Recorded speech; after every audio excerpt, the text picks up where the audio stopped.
Olá pessoal, tudo bem? Estamos aqui de volta, continuando com as nossas lives sobre carreira e tecnologia, trazendo aí sempre convidados das nossas áreas e áreas afins para colaborar conosco, né? Chegamos aí na nossa quarta edição da nossa série de lives semanais e vamos tentar manter esse nosso ritmo de encontro, né? Semana que vem nós vamos ter a nossa semana de projetos dentro da Integran Rio, que vai ser a semana de eventos aí da Escola de Tecnologia da Unigran Rio, né? E, como sempre, com a contribuição de todo mundo, né? Sugerindo temas, oficinas, pessoas aí para a gente convidar, né? Sempre vocês podem se candidatar para contribuir também com temas e tudo mais, né? Ao final da nossa live, eu disponibilizo o formulário das horas complementares e lá vocês podem, então, colocar as sugestões que vocês desejam, certo? Porque o que a gente quer é que vocês participem aqui de todas as formas possíveis. Lembrando que essa é uma iniciativa aqui dos cursos de TI, então eu sou o professor Daniel, que coordeno atualmente os cursos aqui de tecnologia da Rio, e essa é uma iniciativa, é uma atividade que a gente resolveu fazer para colocar os alunos para perto da gente, poder ter sempre um encontro semanal com todos eles, trazendo aí temas voltados à carreira, porque a gente vive um momento aí delicado, mas a vida continua, a carreira de vocês vai continuar de qualquer forma, assim como a nossa, né? Então, esse também é um momento aqui de descompressão, o nosso bate-papo é sempre descontraído, aberto e divertido, certo? Tudo bem? Depois que a gente termina a gravação aqui, ele vai ficar disponível lá no nosso canal do YouTube, logo, logo eu coloco o link aí para todos se inscreverem lá. Tudo bem? Hoje nós temos aí 3 convidados, né? Maria Luciana Pereira de Souza, Daniel Marques e Elaine Ribeiro Siguete, que são os nossos convidados aí, que vão fazer um papo aí mediado pelo nosso querido professor Eduardo, que é o nosso professor aí mais versátil dos cursos, né? É professor tanto dos cursos de tecnologia quanto dos cursos de TI. Depois ele vai explicar aí como é que é essa conexão. Tudo bem, gente? Tranquilo? Eduardo, bola contigo então.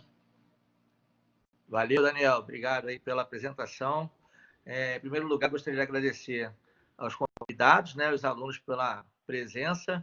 E lembrando aí, né, da primeira fala que você colocou sobre a questão, né, do momento que a gente vive, acredito que seria muito difícil hoje eu ter essas 3 pessoas ao mesmo tempo na Unigran Rio, né, no nosso auditório, falando sobre esses temas, né? Então, a gente deveria ter, por exemplo, a gente conseguiu fazer isso em 2 semanas.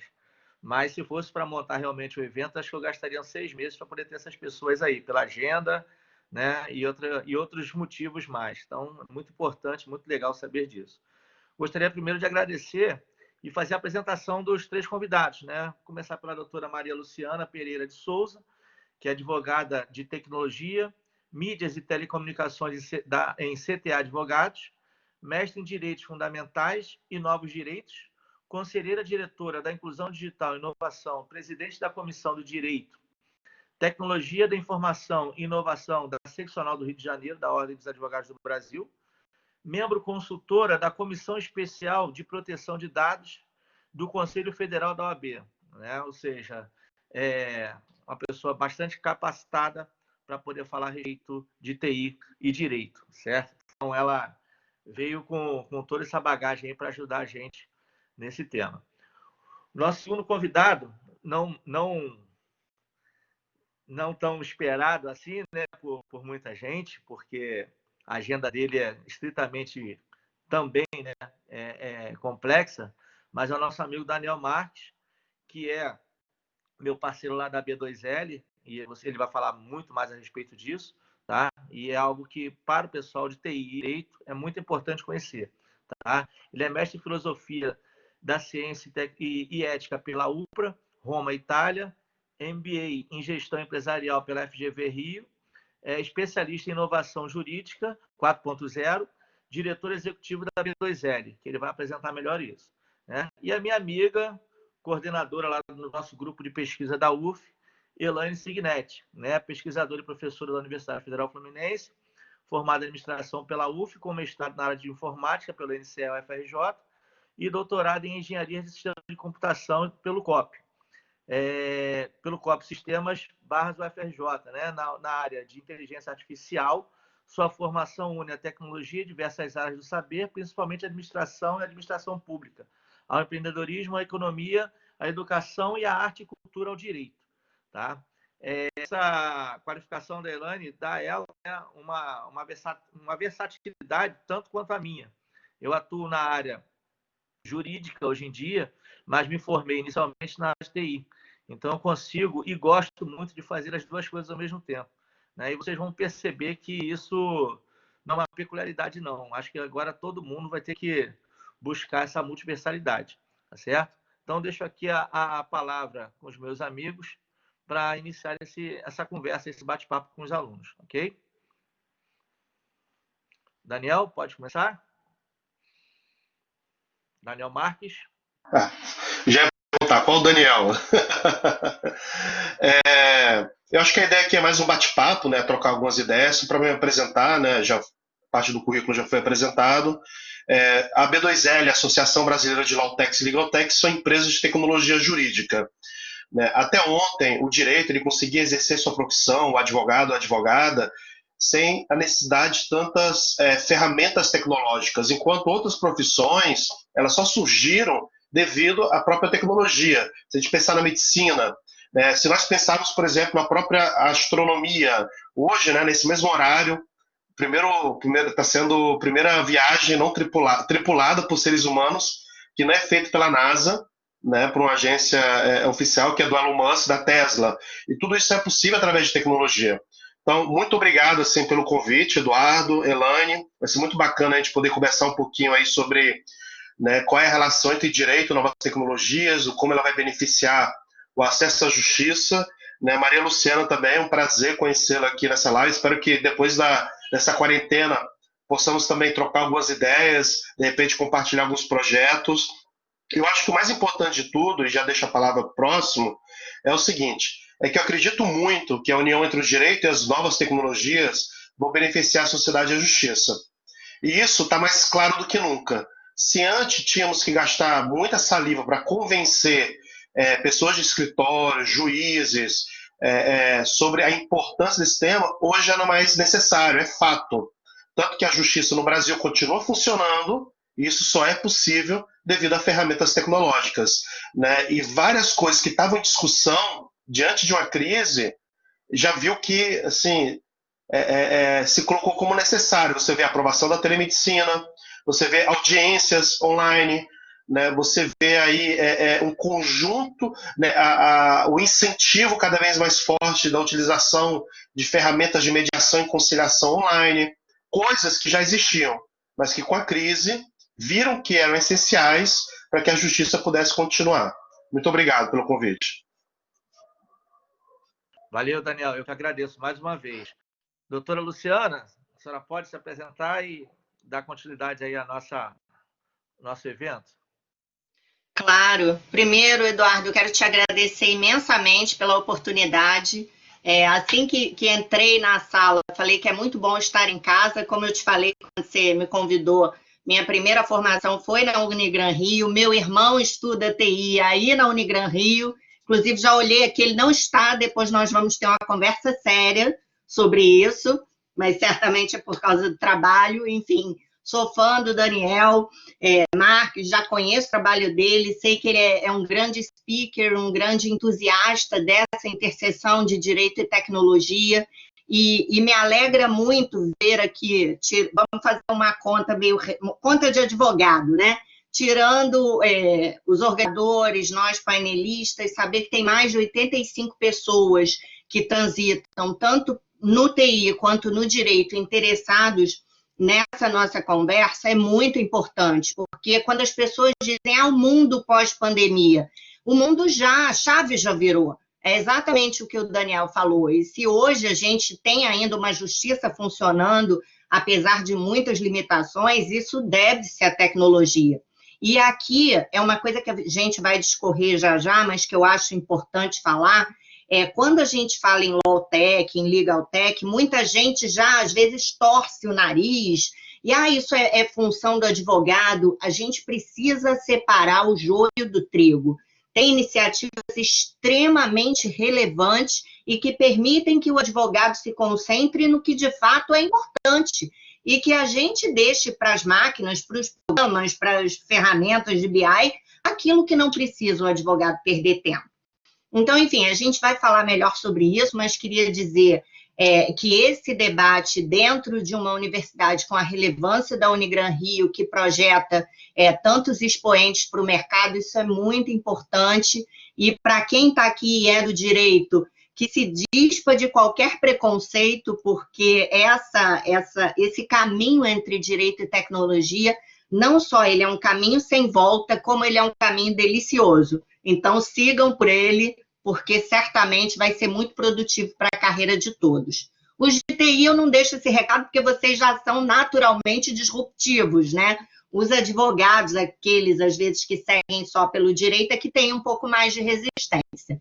Mas, então, muito obrigada, boa noite a todos e vamos em frente. Ok, muito obrigado.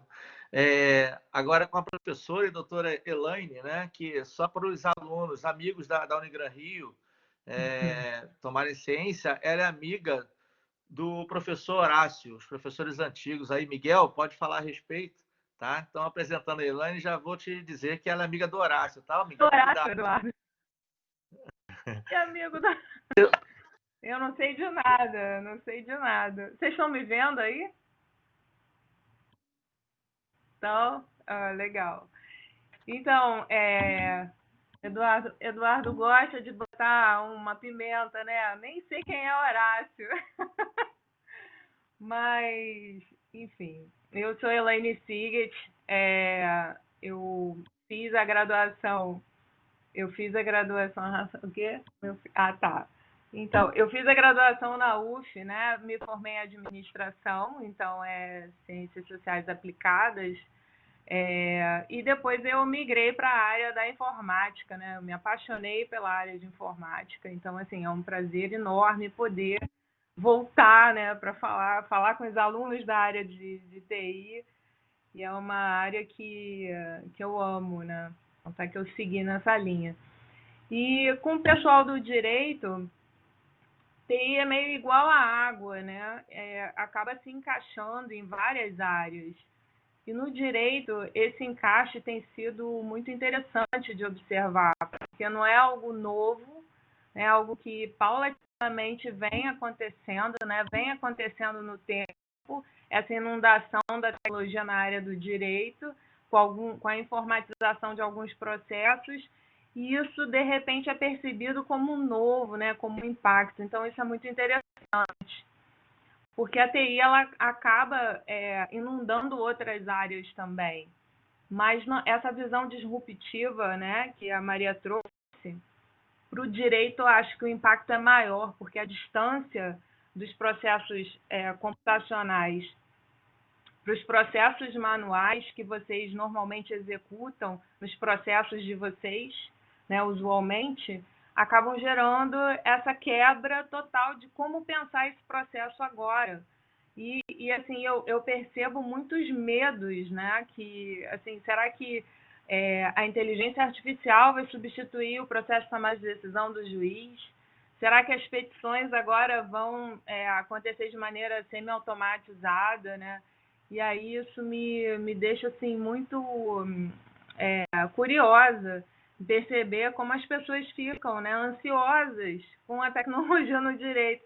O que deveria até, né, como eu sou suspeita para falar, né, deveria ser uma coisa boa, né? As pessoas deveriam falar, nossa, que alívio, né? Como é que o meu trabalho vai andar? Como é que eu vou poder atender de uma forma mais otimizada os clientes? Como é que o meu escritório vai funcionar com menos gente, né?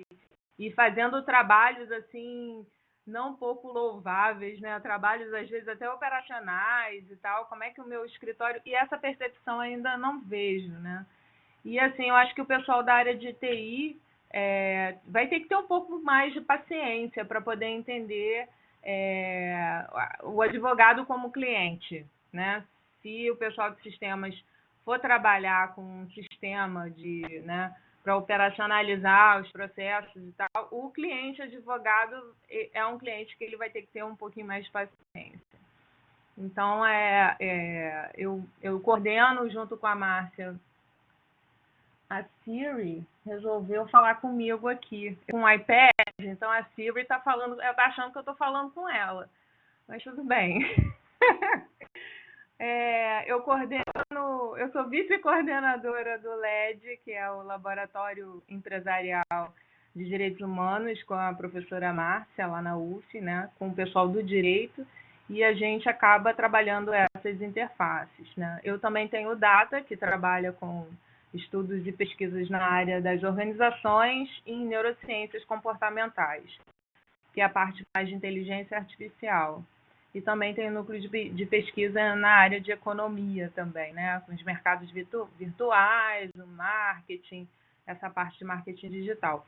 Então, em várias áreas, né, as pessoas têm assim, uma aceitação melhor do pessoal da área de direito. E aí, eu acho um aspecto bem interessante. Acho que ouvir vocês também vai ser bom, porque, né, o caminho de vocês nessa visão disruptiva acho que é maior que o meu, né? Estou chegando agora na área do direito. É isso. Valeu, Elaine. Brigadão aí. Daniel, você pode fazer uma apresentação aí sobre a B2L, principalmente sobre o nosso tema principal, né, que são as startups jurídicas e tal, para a professora Márcia, de novo, Márcia, Maria, entrar nessa conversa e os alunos também começarem a ter curiosidade mais a respeito, né? Tá legal? Claro, beleza. Posso falar assim. Pessoal, a B2L surgiu em 2017 com 20 empresas de tecnologia jurídica. Não temos apenas startups, temos empresas de tem 20, 30 anos de mercado.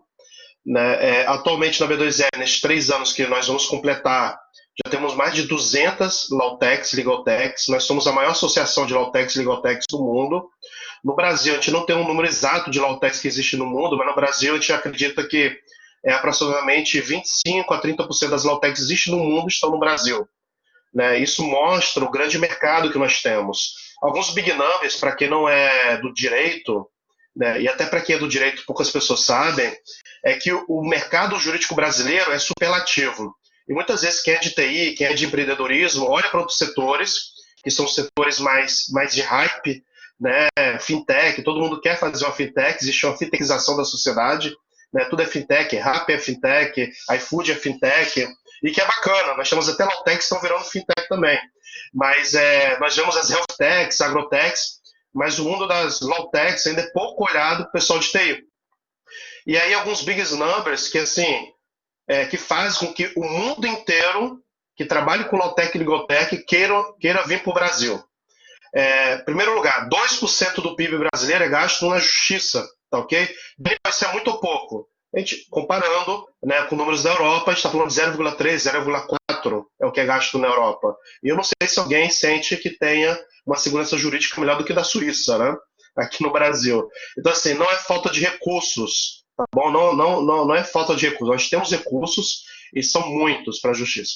Depois, nós temos 80 milhões de processos. Daniel, tô pouco. Só um banco no Brasil tem mais processos que os Estados Unidos inteiro.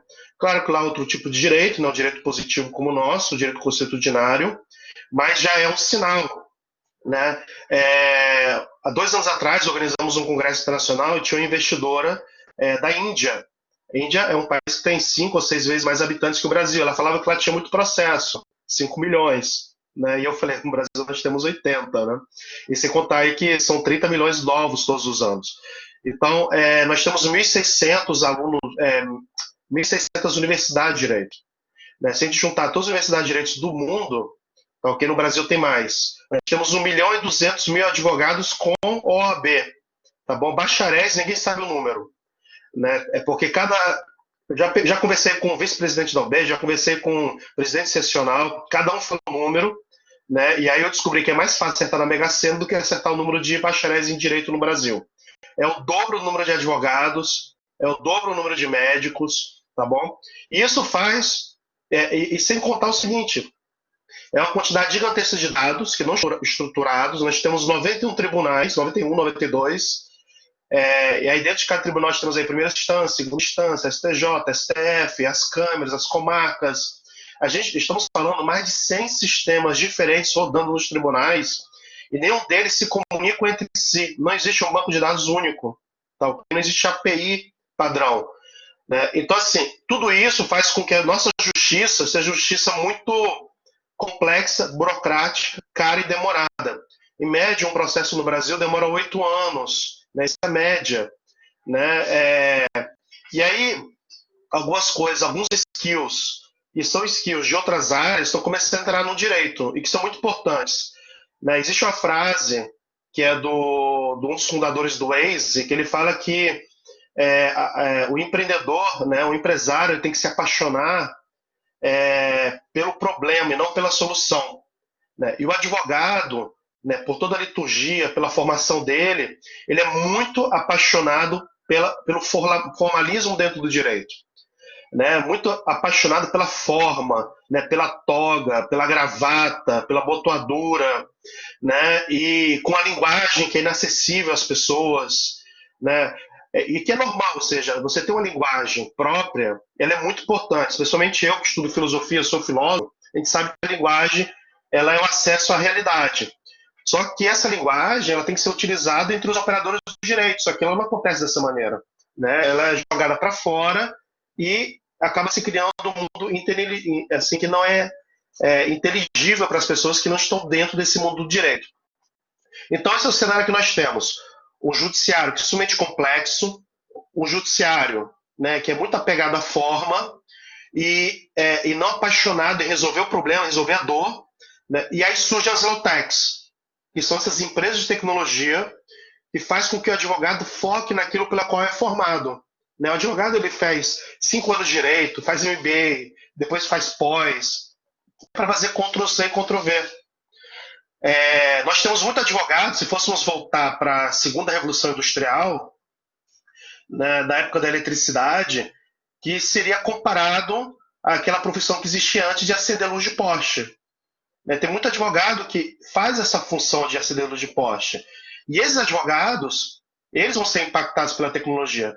Mas uma coisa que nós temos que ter noção, que, pessoal, a gente está vivendo a quarta revolução industrial. Então não é só o advogado que está sendo impactado. Né? Enquanto Uber e táxi estão brigando, né, o carro autônomo está sendo criado e daqui a pouco o transporte de pessoas não vai ser feito nem por motorista de Uber e nem por motorista de táxi. Né? A sociedade toda está sendo reformulada enquanto relações sociais e relações de trabalho. Então não adianta a gente querer frear isso. O que nós temos que fazer? E é o bacana da quarta revolução industrial. É que nós podemos nos antecipar a esses possíveis problemas. Quando surgiu a primeira revolução industrial, não existia discussão se ia acabar as florestas. Hoje, nós conseguimos, aprendendo com a história, ver e tentar entender que impactos positivos podem existir para a gente poder exponencializar e que impactos negativos podem existir para a gente tentar minimizar. Mas o que a gente não pode fazer é querer engessar o próprio direito que não é engessado por natureza.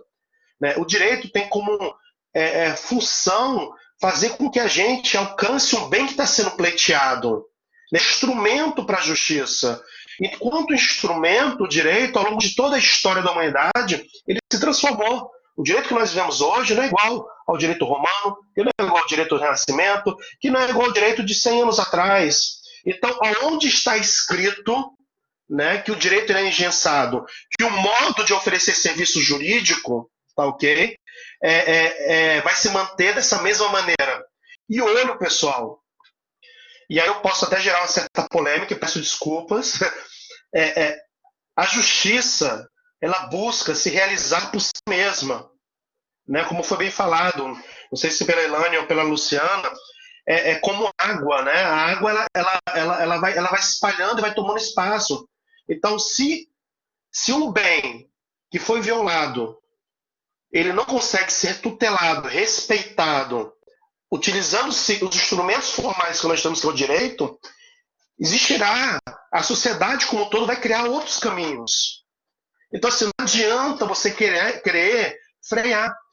E assim, se não fossem as novas tecnologias, e hoje pela manhã, e com isso eu já vou concluindo para deixar a palavra e a gente toca em outros temas também, hoje pela manhã nós fizemos uma ação solidária, né, para a faculdade da FRJ, né, nós temos alguns cursos lá com a FRJ, são 244 alunos em situações de pobreza, e aí nós conseguimos, graças a Deus, né, e é o esforço de muitas pessoas também, conseguimos arrecadar 60 mil reais para poder doar para esses alunos que estão necessitando.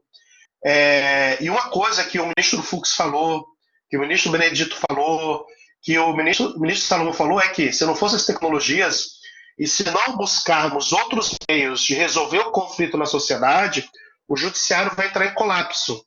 Então, assim, essa é uma percepção que vem não só de baixo para cima, mas de cima para o lado, e vem de maneira também interdisciplinar. Então, Lawtex e Legaltex, elas não são inimigas do advogado, ao contrário. Né? Ela não é como aquele robô que vai substituir o advogado. Na verdade, as Lawtex e Legaltex, essas ferramentas, elas são como armaduras do Homem de Ferro, que potencializa a inteligência, a força, a velocidade, e é dessa maneira que nós temos.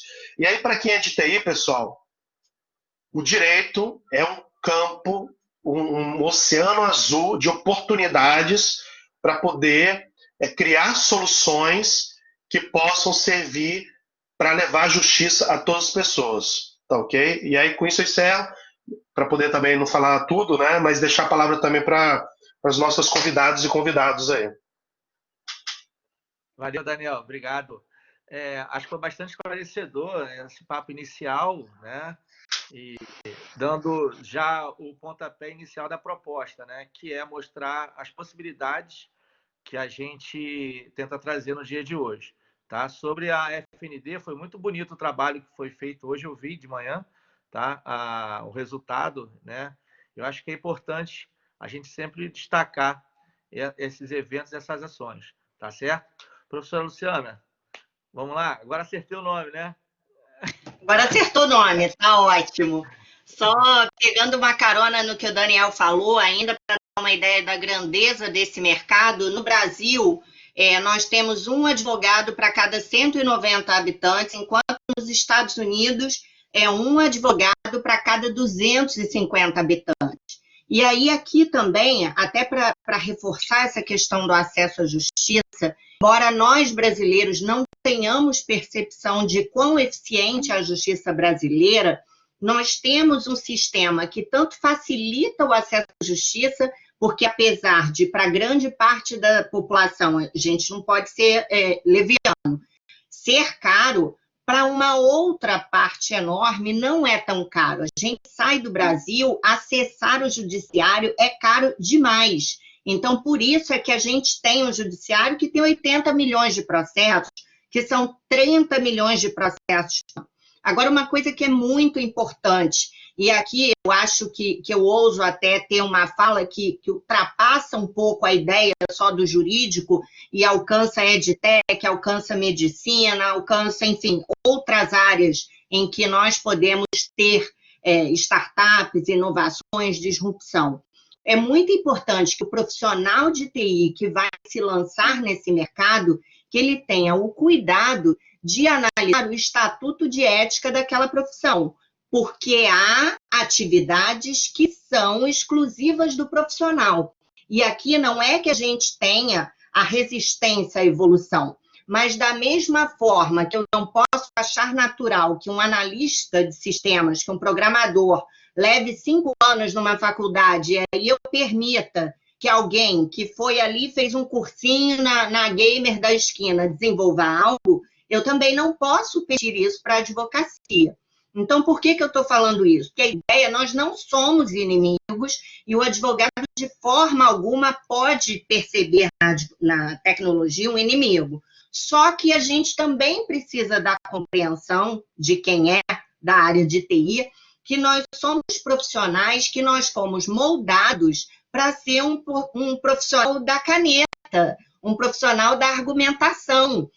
Desde 2006, que é a lei do processo eletrônico, a gente vem nesse movimento de modificação, de deixar de andar com aquele calhamaço de papel e passar a advogar via plataformas, E a gente vem aos pouquinhos fazendo isso. Só que a gente não pode esquecer que eu tenho pessoas de 70, 80 anos e que o direito, ao contrário da grande maioria das profissões, é uma profissão que a idade joga ao nosso favor.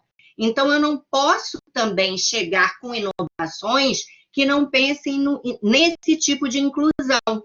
E esse é até um trabalho que eu tenho na UAB também, de inclusão digital. Hoje, a gente vê os entes da justiça, efetivamente, muito mais avançados, tanto na discussão quanto na implementação de ferramentas, que a própria advocacia.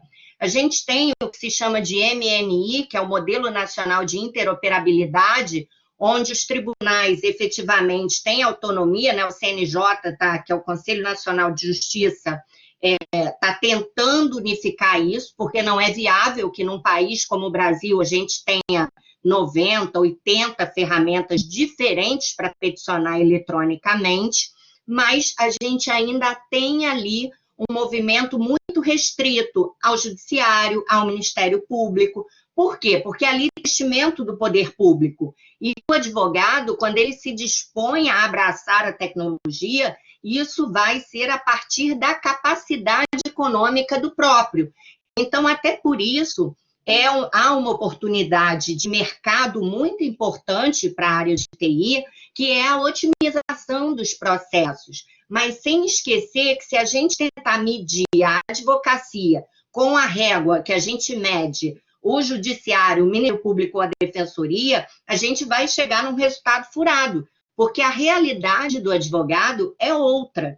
Então, assim, feito esse alerta, observado isso, a gente tem inúmeros caminhos hoje em que a tecnologia não só pode, como ela é aliada do advogado. Por exemplo, o meu dia a dia, eu levo meu pão para casa trabalhando com projetos de conformidade em LGPD. O meu maior parceiro nesse projeto é uma equipe de TI. E eles são, assim, incríveis. E tudo que eu preciso para analisar o risco jurídico vem de uma análise de um time técnico, que eu não tenho expertise para fazer isso. Então, não adianta, dependendo do quão complexo é o modelo de negócio, se for extremamente singelo, eu posso fazer sozinha. Um consultório médico, vamos lá, não tem sistema, o médico ainda está com a fichinha, vamos resolver. Mas se esse médico já integra um conglomerado de clínicas e ele acessa um sistema e tem dado em nuvem e tem transferência internacional, eu já preciso de alguém de TI. E o que a gente precisa é acabar com essa ideia de que um atrapalha o outro. Não atrapalha, só que é muito importante que o pessoal de TI entenda que, às vezes, a resistência do advogado ela é muito mais pautada no medo do desconhecido do que propriamente na não intenção de aderir à ideia disruptiva. Porque, para nós, até 10 anos atrás, se a gente tivesse uma Olivetti, que talvez muitos aqui nem saibam o que é isso, se forem muito jovens, falar, gente, o que essa mulher está falando? É uma máquina de escrever. Ele advogaria, poderia ser um grande advogado. Hoje, se ele não tiver um computador, ele não faz nada. Agora, com as audiências virtuais, como o Daniel destacou, se ele não tiver uma boa banda de internet, se ele não tiver um acesso a um computador com uma webcam, um sistema de áudio, ele não vai advogar. E isso tudo são mudanças culturais que aí, sem querer levar a nossa conversa para o viés da pandemia, porque eu confesso que às vezes até me irrita, tudo hoje virou pandemia e pós-pandemia, e na verdade a pandemia nos deu uma grande oportunidade, porque se a gente que trata de inovação, que fala de tecnologia, falasse 1 ano e meio atrás que crianças, que adolescentes iam estar estudando em casa, que a gente já está aqui, cada um numa pontinha do Rio de Janeiro, conversando num evento, ia ter sempre os emissários do caos. Isso não vai dar certo, a criança não vai estudar. E a gente se viu forçado a isso, sem opção, e funcionou. Por exemplo, eu tenho um cliente que é uma grande empresa de telecom, ele desmobilizou mais de 13 mil funcionários para o home office, na época do boom da pandemia, e hoje eles já estão trabalhando num projeto para não reembarcar 10 mil desses funcionários, porque eles perceberam que o home office funcionou. Então, assim, o principal alerta que eu queria deixar nessa fala: o advogado não é inimigo, a gente precisa muito, porque nós fomos treinados para pensar em soluções para conflitos sociais. Nós não fomos treinados para desenvolver inovações tecnológicas. Então, quando a gente senta com alguém, a gente fala, eu vi aqui no chatzinho, de uma jurimetria que me permite dar um melhor panorama para o cliente, embora nenhum advogado sensato, e inclusive que há uma vedação no estatuto, pode se comprometer com o resultado, mas através de uma jurimetria eu posso avaliar, por exemplo, para quem não sabe, não entende direito essa dinâmica, eu posso avaliar se o meu cliente está com problema na operação dele numa determinada região do país. Por quê? Porque naquela região houve um boom de ações. Se o meu cliente é uma pessoa física e eu uso uma ferramenta de jurimetria, eu posso avaliar se ele tem mais ou menos chance de sair vencedor naquele processo. E aí não é uma mera futurologia, não é um mero achismo, é estatística, é matemática. Então, isso é muito importante, tá? Então, queria deixar esse alerta, ressalvado o que é exclusivo do advogado e que aqui também deixo já uma boa notícia. O Conselho Federal da Ordem já está revendo essas questões, porque a gente sabe que o mundo mudou, muitas coisas vão ser revistas, então o marketing de advogado, tudo isso já está sendo revisto, e o direito é uma ciência de resposta, né? Embora a lei trate de muita coisa em tese, o direito costuma apresentar as respostas à medida que os conflitos se impõem. Então, a gente vai isso no dia a dia, com o passar do tempo. Ok, muito bom. Muito obrigado aí pelo apontamento. Gostaria de destacar a questão das audiências, né, nesse período de pandemia, que a gente não quer falar, mas acaba falando, né? Como que isso tem acontecido em relação aos processos. Acho que nós passamos 1 mês e meio com o CNJ decidindo suspende prazo, não suspende prazo, audiência virtual, sem audiência virtual. Isso criou uma confusão tremenda na cabeça do jurisdicionado como um todo, né? E como vocês falaram a respeito das ferramentas que o próprio CNJ deixou em aberto para os tribunais decidirem qual ferramenta utilizar, a gente tem ferramentas maravilhosas como a Justiça Federal e outras nem tanto assim nos outros tribunais, né? Então, essa disparidade ainda é muito latente. Eu acredito que a gente possa contribuir para essa mudança num futuro próximo, tá certo? Elaine, o que você tem para me ajudar em relação a tudo que está sendo falado? Né? Então, eu acho que a grande maioria das falas, né, é muito pertinente. E, assim, uma coisa que me ocorreu enquanto a Maria estava falando, né, que não é só na área do direito, mas o profissional de TI, ele sofre essas barragens em outras áreas também. Eu estou chamando de barragem porque a metáfora da água eu acho que cabe, né? Porque o pessoal de TI vai invadindo, né? Vai invadindo, mas é uma invasão, mas é uma permissão também, porque acaba sendo aquela interação. Então,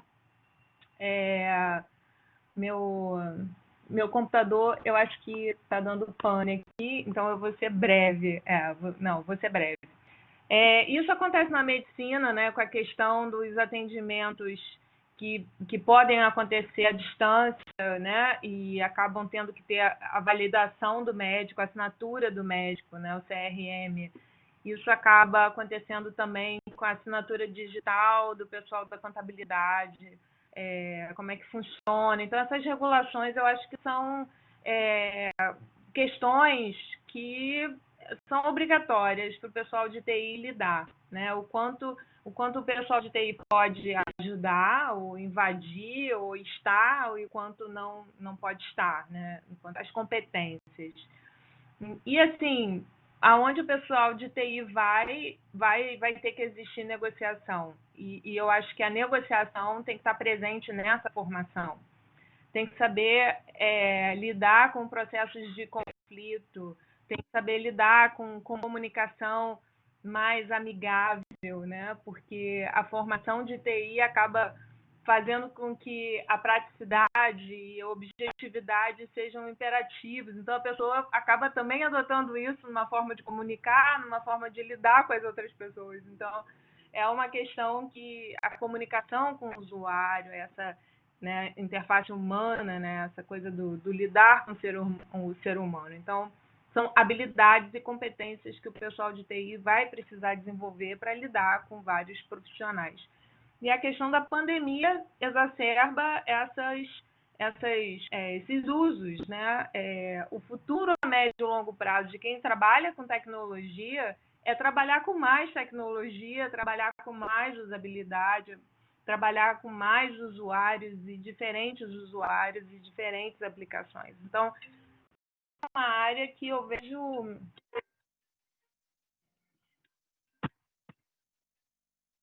É isso. Desculpa. Aqui é uma casa interconectada, então tudo toca ao mesmo tempo. É a Siri que fala comigo, é a casa que toca, desculpa. Mas é isso, né? Com a pandemia, médio e longo prazo, as questões da empregabilidade do pessoal de TI, eu acho que tendem a aumentar. Banco de dados, né? Como é que o usuário da área de direito, como é que o usuário os prontuários médicos, né? Como é que se acessam esse volume de dados? Eu acho que a área de banco de dados é uma área que vai demandar muito, né? Que é o futuro. E é isso. Elaine, só para me ajudar aqui um pouquinho, Daniel, você poderia falar um pouco mais, explicar, ou até mesmo ter algum exemplo sobre as Legal Techs e as Law Techs, principalmente para os alunos, né, entenderem aí aonde eles poderão chegar e como, certo? A gente tem um projeto muito, muito legal na faculdade que se chama PCA, onde eles desenvolvem projetos, né, imersos em diversas áreas. E eu acredito que seja interessante eles entenderem disso, até mesmo para poder produzir alguma coisa a respeito, né? Tentando misturar o direito com a tecnologia. Uhum. Claro, posso falar assim, tá me ouvindo? Sim? Sim. Então, nós temos algumas áreas, são áreas gerais, padrões dentro da B2L, não são áreas estanques, né, fechadas em si, elas são compartimentadas, mas antes de falar dessas áreas, eu acho bem interessante a gente ter uma visão que são do 6D da exponencialidade, né, que é um livro que eu recomendo a todos que querem empreender, né, chama-se Organizações Exponenciais, e ele vai explicando como as grandes empresas de tecnologia cresceram e cresceram tão rápido. E logo na introdução eles falam do 6D da exponencialidade. O primeiro D é a digitalização. Todo o processo de exponencialidade ele passa pela digitalização. O grande exemplo é a máquina Kodak. Ela criou a câmera digital em 74, só que era uma câmera tão bacana, né, user experience tão legal, pesava só 4 quilos, né? Então, para tirar uma selfie era maravilhoso, imagina tirar uma selfie. E aí todo o processo de digitalização passa pela decepção, que é justamente esse incômodo, né? A gente percebe que às vezes o que já existe, o analógico, é melhor do que o digital. E é o que acontece, a gente começou em 2006, né, o processo de digitalização dos processos, olha só, coisa recente, 2006, né, é algo muito recente. E aí depois vem a disrupção é quando o que já existe começa a competir com o novo, e o novo começa a competir com o existe, é quando começam a surgir as câmeras digitais. E aí depois da disrupção, você tem um próximo passo, que é o quê? A desmaterialização. Você não precisa nem de uma câmera digital para tirar foto. E aí, em 2006, surge o iPhone, tá ok? Ele desmaterializa, some as câmeras digitais. E aí, com a desmaterialização, você vem com a desmonetização, que é o 5º D. Né? Fica muito mais barato. Quanto é que custa tirar uma foto, né, no teu celular em 1000 fotos? Né? O mundo da 4ª revolução industrial, que a gente está vivendo agora, é esse mundo onde as coisas estão se desmaterializando e se desmonetizando. Pessoal, quando eu era adolescente, comprar um CD era R$30. R$30. Hoje em dia, se a gente fosse fazer uma atualização monetária, a gente está falando valor de R$300 a R$400, mais ou menos, tá bom? Era caríssimo. E hoje, por R$9,90, você contrata o serviço da Amazon, que te dá direito ao Netflix da Amazon, te dá direito por R$9,90 a todas as músicas do mundo, tá ok? E dá direito à entrega grátis. Então, assim, é um mundo que só é possível devido a essa estrutura de tecnologia que tem como base na sociedade. E, por último, a democração. nunca tantas pessoas tiraram foto. Então o direito ele se encontra onde? O direito ainda está na decepção, está na segunda etapa desse processo de exponencialidade. Então a gente não chegou ainda na disrupção. Só que a gente vive um movimento que é um movimento exponencial. No início ninguém percebe. Então assim, há 3 anos atrás eram 20, 30 empresas de tecnologia, hoje são 200. Né? Daqui 3 anos, né? Certas coisas que eu falo hoje, há 2 anos atrás o pessoal falava que era maluco, né? Que era impossível. Então assim, é muito rápido. E aí quando a gente fala de disrupção, eu sinto que no direito vai ter uma dupla disrupção. Uma disrupção que é uma cópia do analógico, que é uma simples digitalização do que existe.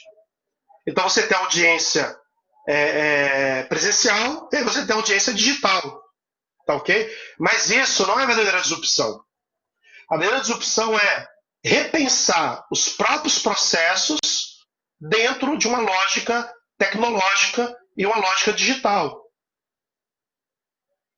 Então, assim, eu sinto que o direito em si mesmo ele vai ser impactado, porque tem muitas coisas do direito que eles surgiram como uma resposta necessária para aquele momento histórico e para aquela estrutura que existe naquela sociedade naquele momento. Eu vou dar um exemplo muito simples. Algo que já existe há algum tempo no marketplace, né, o split de pagamento. Né, você vai lá, compra algo no Mercado Livre, ou não sei se na Amazon é assim, mas o Mercado Livre e no Marketplace do Brasil. Quando você compra algo lá, automaticamente a comissão do vendedor vai para o vendedor, a comissão da plataforma vai para a plataforma. Existe um split. E aí quando você vai para o direito, como é que funciona, mais ou menos? E aí me corrige, né, por favor. Você ganhou uma causa. A pessoa que perdeu vai ter que fazer um depósito. Esse depósito depois vai ter que emitir uma guia. O advogado vai ter que ir lá. E aí depois tem que retirar essa guia. E aí o dinheiro vai para a conta do advogado. Que depois o advogado tem que passar para o cliente. Alguns casos são assim, de repente não todos. Então você tem um processo aí que demora 3, 4, 5, 6 meses para receber o dinheiro de uma causa que você já ganhou. E aí nós temos associados que falam assim, por que a gente não utiliza o split de pagamento para a lógica do direito? Fica muito mais simples, muito mais rápido, muito mais barato. E é isso que a gente tem que fazer também, repensar o próprio direito. E ao mesmo tempo que certas profissões dentro do direito estão sujeitas à substituição, a gente tem que entender que o mercado jurídico ele é dinâmico. Estão surgindo novas profissões dentro do próprio direito devido às novas tecnologias. A LGPD é uma delas.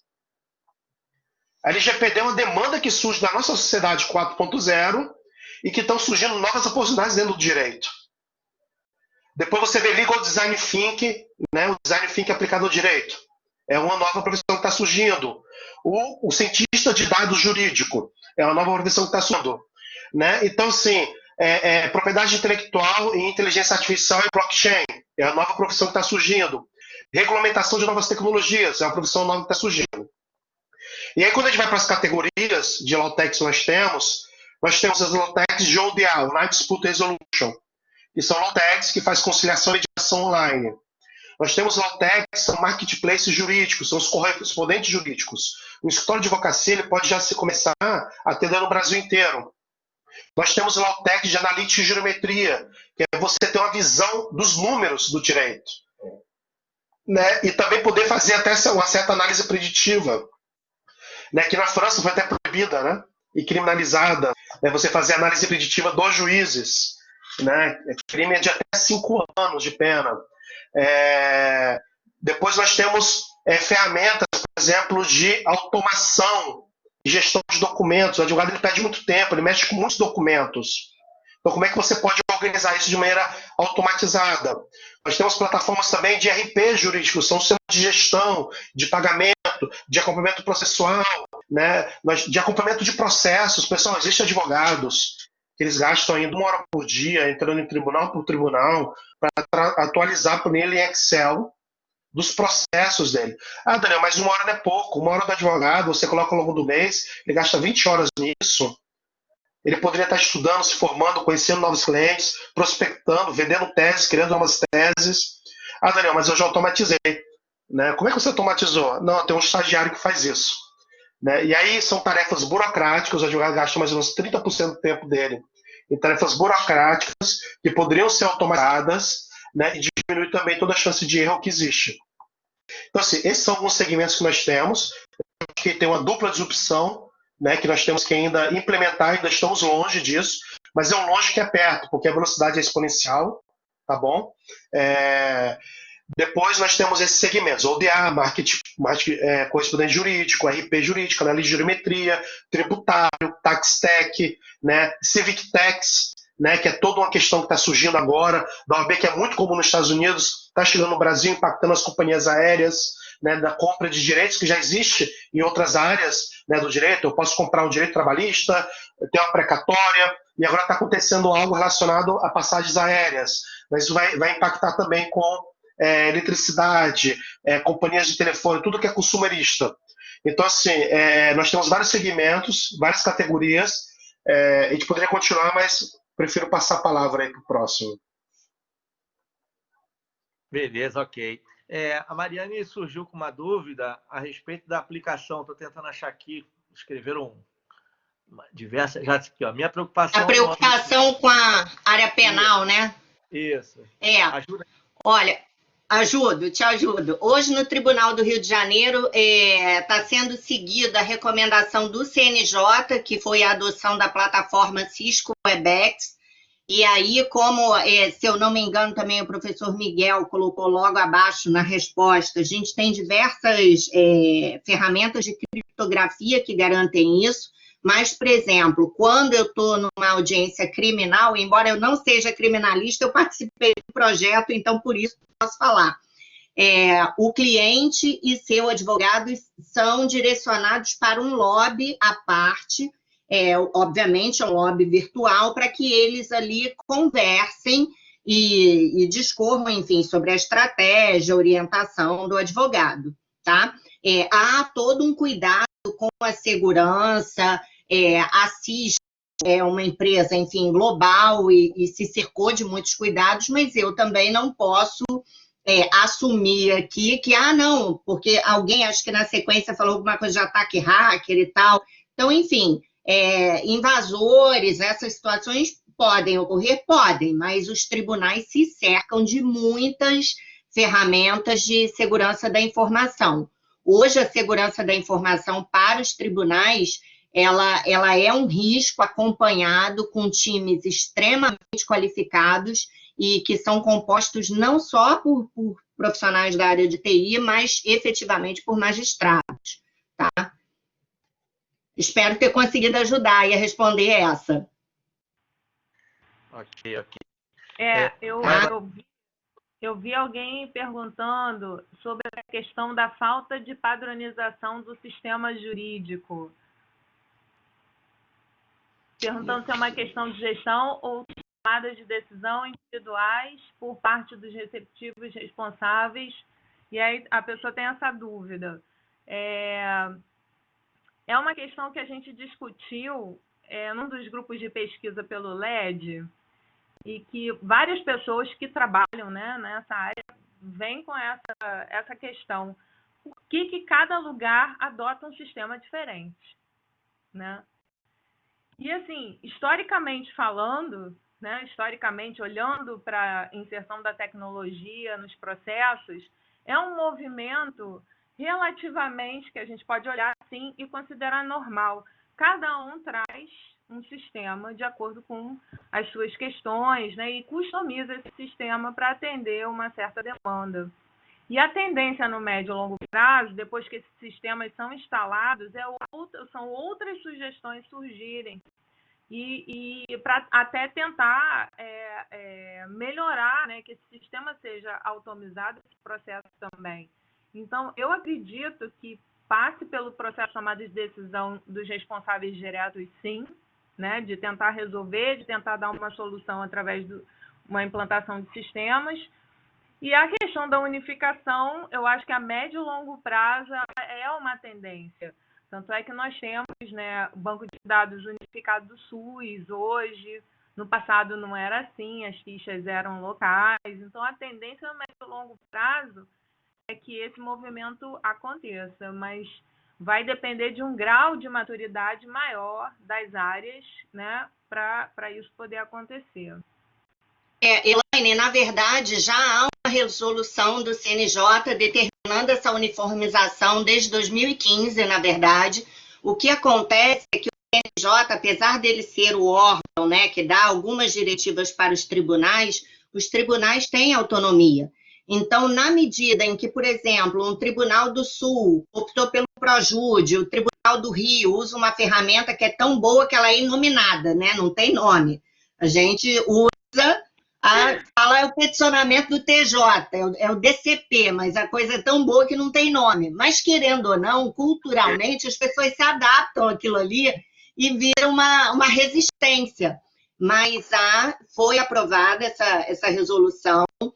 Foi uma escolha que não me pergunte os critérios que foram utilizados, mas os advogados ou os estudantes que estão aqui vão conhecer. A eleição do CNJ foi pelo sistema PJE, que é o padrão utilizado pela Justiça do Trabalho.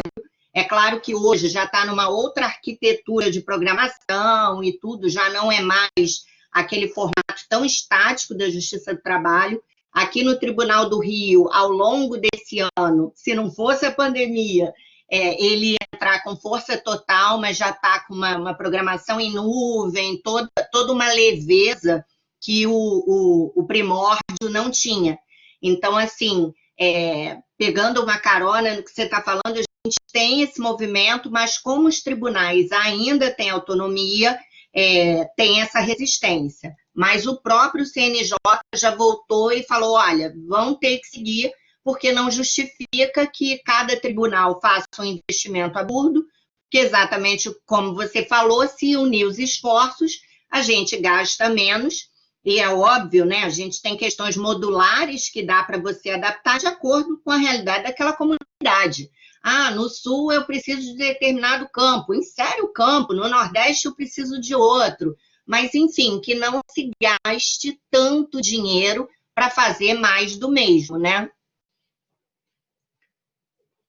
E deixa eu aproveitar. Não sei se eu posso fazer um comentário em relação a isso. Claro.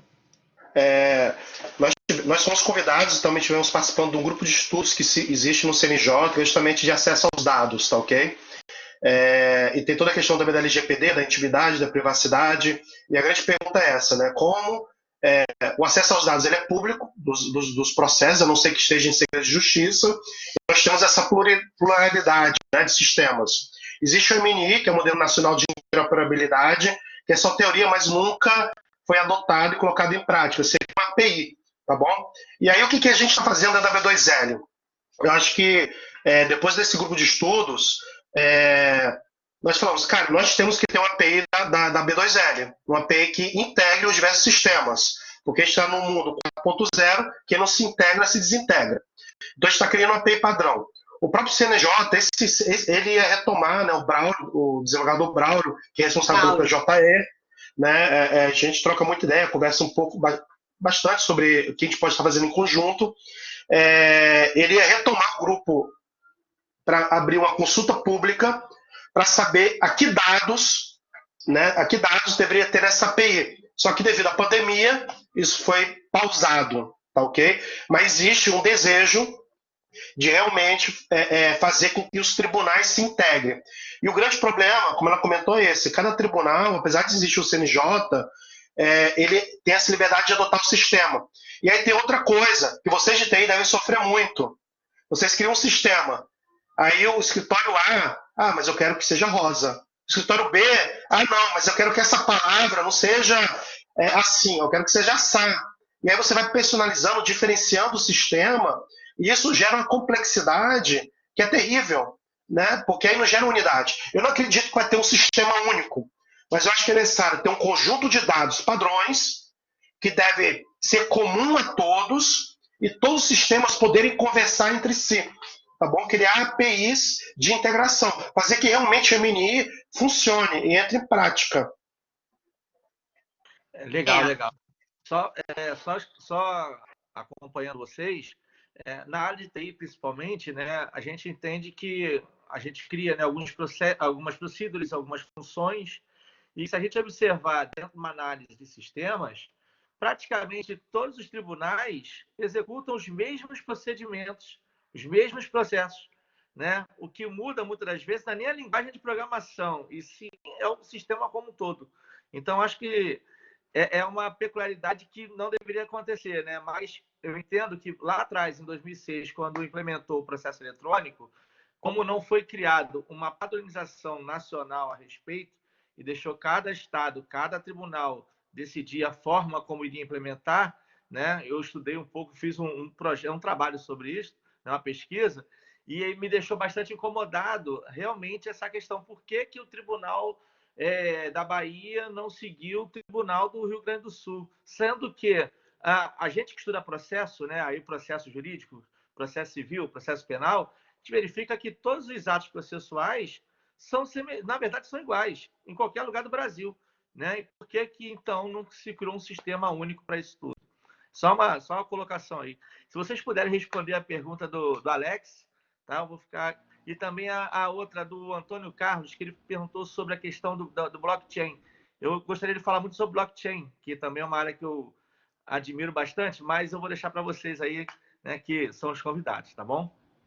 Eduardo, então já vou aproveitar. Daniel, deixa eu só, vou interromper só um pouquinho, porque só para avisar o pessoal que eu vou colocar o formulário para aquisição das horas complementares. Como a conversa está muito boa, depois o pessoal pode acompanhar no nosso canal do YouTube. Eu vou deixar o link ali também, tá? Fiquem à vontade aí, tá ok, gente? Só para deixar avisado. Abraço. Beleza.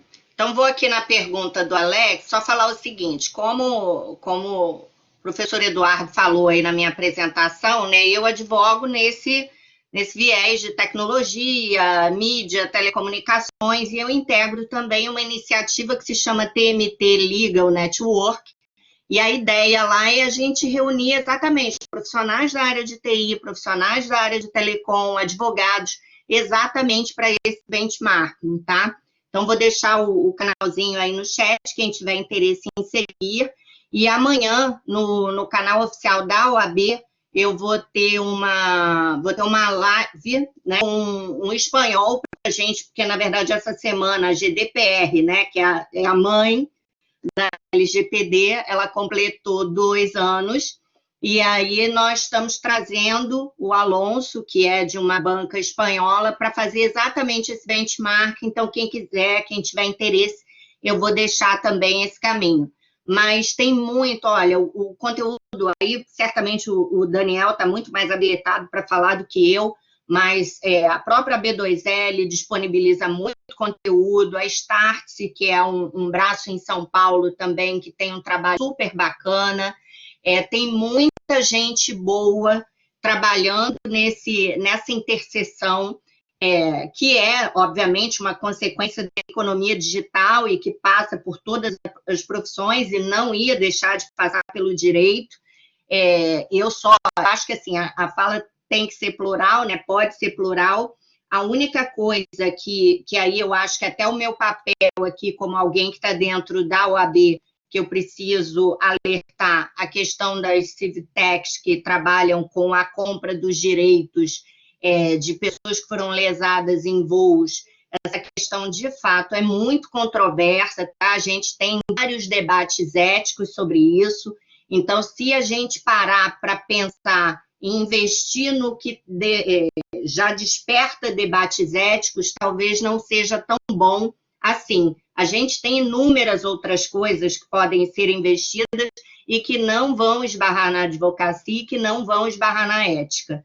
E aí é bom tomar cuidado. Depois vocês podem dar uma gugada aí. A OAB, inclusive, já foi ao Congresso Nacional para criminalizar essa prática. Então, é importante que a gente saiba isso exatamente para que as pessoas não tenham essa visão equivocada de que quando a gente fala em Lawtech e Legaltech, a gente está falando em coisas que desafiam ou que aviltam a advocacia. O importante é só a gente ter essa leitura. E Daniel, deixa eu só te falar, em relação aos pagamentos, a gente tem nos processos essa possibilidade de split, sim. Isso só vai depender do próprio advogado requerer que o pagamento seja direcionado para a conta dele e para a conta do cliente. O que ocorre é que, às vezes, o advogado, em razão do receio de não receber, porque quem advoga mesmo sabe que às vezes a gente trabalha 5 anos num processo e na hora de receber, o cliente recebe, ele não repassa a nossa parte. Então, eventualmente, tem alguns advogados que têm resistência em razão disso, mas a possibilidade de já se fazer o pagamento em separado, isso é uma prática relativamente corriqueira já na justiça, tá?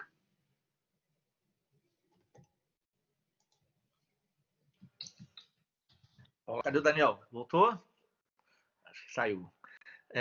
Tô aqui, tá? Coloquei o Daniel aí. Pode falar, Daniel. Não, tô aqui. Não, foi perfeita a colocação da doutora, não tem nada a acrescentar.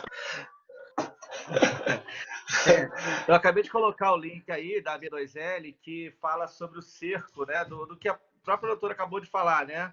Sobre o cerco da OAB em relação a essa aplicação não tão seguidora, né, do que o Estatuto da Ordem determina. E eu acho bastante interessante isso, para a gente poder ter esse limite, tá? Então, é um limite que é preciso, né, não só na área jurídica, como na área de tecnologia, também ser seguido. Tá?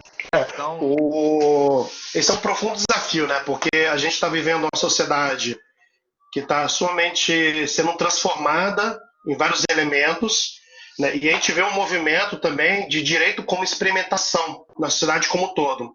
Se você pega, por exemplo, na Inglaterra, já podem ter, por exemplo, sócios de escritório que não necessariamente sejam advogados. O próprio governo acabou de lançar uma iniciativa nesse mês, dia 21, se não me equivoco, porque eles têm lá um plano nacional da Inglaterra que é transformar numa nação tecnológica, né, que é o Tech Nation.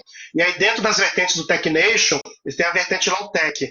E eles criaram, então, investindo 2 bilhões, eu acho, de libras, tá, ok? Juntando governo, iniciativa privada, para surgirem novos modos de oferecer o serviço jurídico. Lá na Inglaterra, por exemplo, você tem as ALSPs, que é Alternative Legal Service Providers, né, que são empresas que oferecem serviços jurídicos, mas também sem ferir os aspectos também mais, fica naquele limite, né, no limitezinho. Na Flórida, na Califórnia, por exemplo, eles acabaram por aprovar um sandbox para fazer um teste, tá ok? Para fazer um teste de como seria o impacto de terem também nos escritórios de advocacia sócios que não são necessariamente advogados. Porque, para quem não é direito, não sabe, né? Para ser sócio de um escritório de advocacia, só pode ser advogado, e também o modo que constitui a sociedade, né, advocatícia no Brasil, também tem certos limites que são mais do que, sim, chama-se ético, eu concordo, porque minha formação é em ética, mas eu acho que seriam mais deontológicos, né, porque a partir de princípios éticos você cria normativas que são específicas para cada profissão. E a própria deontologia, ela modifica também ao longo da história, né, porque vai se adaptando à realidade. E agora eu acho que mais do que no momento de diálogo. Dessas empresas Civic Techs, na B2L nós temos apenas uma, e ela está de acordo com as normas da OAB. Ela não está, por exemplo, pediram que não impulsionasse nas redes sociais, ela não impulsiona. Mas também tem muitos escritórios que estão acusando relacionado a isso. Então, eu acho que é muito importante o papel da OAB para justamente ajudar a entender o mercado, né? Mas, por outro lado, você também tem o quê? O cliente, que tem um direito que é lesado, né? E aí você pode também, não precisa buscar a Civic Tech, você poderia ir num tribunal gratuito, né, de pequenas causas para resolver o teu problema, mas às vezes é muito mais cômodo você utilizar uma empresa para poder fazer isso. Mas eu acho que toda essa discussão é uma discussão que é muito importante. Você vê as Big Four também, não só a Civic Techs, mas a OAB acabou a Ernst Young, né, de notificar a Ernst Young para oferecer os serviços jurídicos. Então, esse diálogo, cada vez mais, ele vai aumentar. Mas com a minha visão, tem que ser um diálogo, né? Para poder entender, dentro do contexto histórico atual, o que a gente pode fazer que faça sentido para servir a sociedade. Vou dar um exemplo muito simples. O Código de Processo Civil, em 2015, mediação e conciliação, não necessariamente precisa de um advogado. Está lá no próprio código. E aí você vai ver vários movimentos da OAB falando não, né? E às vezes um movimento que é de defesa de classe, que eu acho que é importante, né? Mas, pô, acabou de sair o Código de Processo Civil, já quer modificar o Código de Processo Civil, né? E aí a estabilidade jurídica no Brasil, como é que fica? E aí você vê, de tudo que eu falei, E a situação que nós estamos vivendo do Covid, eu acho bem interessante nesse sentido. Porque se a gente discutia se mediação e conciliação extrajudicial é importante ou não é importante, hoje nós vemos vários comitês da OAB do Brasil inteiro falando, galera, a gente tem que extrajudicializar, né? Uma visão diferente. Se a gente discutia se deveria ter, né, audiência virtual, se viu que é necessário audiência virtual. Claro que a gente está experimentando. E aí, nessa experimentação, a gente tem que entender o que pode continuar e o que, de repente, não pode continuar. Mas se a gente não experimentar, a gente não vai saber, que é a pegada de TI. Vocês de TI são incríveis nisso. E aí, com isso, eu concluo. Enquanto o advogado ele é formado para pensar em todos os problemas possíveis e todas as soluções possíveis, enquanto não tiver todo o cenário 100% desenhado, perfeito, não dá o primeiro passo, qual é a mentalidade do pessoal de TI? Qual é a solução mais simples? Qual é o passo mais simples para resolver esse problema, mesmo que não seja de maneira perfeita? E aí você dá esse primeiro passo. Deu certo? Continua. Não deu certo? Volta. Né? E aí no direito a gente tem que ter esses passos de experimentação, né? Que é o famoso sandbox, que também surgiu na Inglaterra para o mercado financeiro, já está no Brasil sendo regulado pela CVM e pelo Bacen, mas que pode ser aplicado em outras áreas de direito. Né? De começar a fazer pequenos testes e só testando algo que é novo é que a gente vai entender se vale a pena ou não continuar. Mas a gente tem que abandonar um pouco aquela visão de domínio, né, que é meio que uma visão iluminista, já que o direito ele não passou pela segunda e terceira revolução industrial. O direito ele tem muita pegada da primeira revolução industrial, né, de querer matematizar toda a realidade, mesmo que seja uma ciência humana, desse aspecto, né, não, desse aspecto de querer apenas quando tiver todas as respostas, eu vou dar o primeiro passo. E não, a gente tem que abrir um espaço também para o direito enquanto experimentação. Porque no final, o mais importante é que aquele bem que está sendo pleiteado, que foi injustiçado, seja corrigido. Né? Isso que é importante. A gente tem que se apaixonar e resolver o problema. E não pelo produto, pela solução em si. Pelo modo que aquele problema é resolvido. Porque o modo ele vai modificar também. Deixa eu só fazer uma perguntinha para vocês. Sobre a questão das Lautex e Legaltex, né? Como fica a questão das plataformas e tipo linguagem de programação? Você tem algum conhecimento a respeito disso? Conhecimento sei que você tem, mas poderia passar para os nossos alunos a respeito, né? Tipo, qual a linguagem de programação que eu posso investir? Qual tipo de tecnologia que hoje em dia ajuda na construção de uma plataforma com esses serviços? Né? Porque, por exemplo, hoje eu tenho alunos que já criam botzinhos para fazer testes em sala de aula, está no laboratório, né? Então, a gente já sabe que existem essas ferramentas, né? Mas qual seria aí o caminho? A principal linguagem de programação que é utilizada nas diversas ferramentas das Lautex é a linguagem Python, né? A partir disso, na verdade, o que a gente está precisando muito dentro do mundo do direito são cientistas e analistas de dados. Né? E eu acho que está faltando, na verdade, em todas as áreas. Né? Pessoas. Depois, uma parte que é muito difícil dentro do direito é o seguinte: a gente lida com documentos que muitas vezes deles foram escaneados. Né? É impresso, depois é escaneado, ou é feito em PDF, é feito em Word, é salvo. E cada um desses tipos de documentos é muito difícil você fazer a leitura para poder daí extrair, quando a gente fala de inteligência artificial, o significado. Né? Já existe alguns experimentos, a gente consegue fazer a leitura de capa, que é padrão, né? Consegue já ver a questão de decisão, né? E aí está experimentando relacionado à decisão, né? Porque algumas palavras, padrões e chaves são utilizadas quando vai chegando para a decisão, mas todo o corpo que existe no processo jurídico, né, ainda é um desafio muito grande. Fazer o treinamento de máquina, né, para a leitura desses documentos jurídicos que são grandes, complexos, uma linguagem muito complexa, muito rica, né, que é importante dentro do direito poder dialogar e pleitear pelo bem que está sendo discutido ali. Mas, assim, de programação é Python, tem a questão dos robôs, questão de inteligência artificial, falam-se de blockchain, mas o direito ainda se utiliza pouco de blockchain, apesar de ter uma perspectiva muito grande de crescimento para os smart contracts, não, que são os documentos autoexecutáveis, utilizando o blockchain como plataforma padrão. Nós temos associações que criaram soluções de blockchain, só que depois deixaram de lado, porque o próprio mercado não queria, não estava solicitando, né? Então também não adianta você querer fazer algo que o mercado não quer, ou que não é o momento para eles adotarem. Mas basicamente é isso. Vamos lá, pessoal. Professora Luciana, cadê a Elaine? Alguma contribuição? Eu fiquei super feliz quando o Daniel falou que é Python, porque eu aprendi a programar em Python, então tô dentro do mercado, tô direitinho, tô fazendo o caminho certinho. Python é o que está na moda, né? Python é o Python, que né? tá na moda, então todo mundo vai cair no Python. Tem Java também. Não, mas sabe o que me dói, Elaine? É quando eu falo assim, né? Porque é óbvio, eu venho do direito, não venho da exata, da tecnologia, e é um sufoco, né? Eu fui no peito e na raça. E aí, quem é programador mesmo fala assim: nossa, mas Python é tão simples. E eu falo, gente, não é simples, não pode ser. Então, tem o Antônio Carlos falando que aprendeu Java. Eu também aprendi Java. Aprendi. Não vou nem falar o que é Fortran, Pascal. Fortran, COBOL. Tive que aprender Python, né? Mas Java, eu costumo fazer algumas coisas em Java. Em C também, quem aprende a programar estruturado tem emprego em tudo quanto é lugar do mundo, né?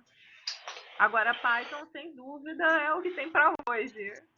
Inclusive, eu fui fazer um hackathon de Python, porque eu vou te falar, a gente que trabalha com tecnologia tem que estar sempre aprendendo alguma coisa. Aprendendo algum sistema, aprendendo alguma funcionalidade, não para de estudar nunca. Para estatística também, para estatística o pessoal usa muito o R. O R. O R eu fiz um curso ano passado. E é uma ferramenta bem interessante. Tem o MATLAB, que é pago. Então, eu acho que vai... Tem o Felipe Porto aqui, agora que eu sei quem é, ó.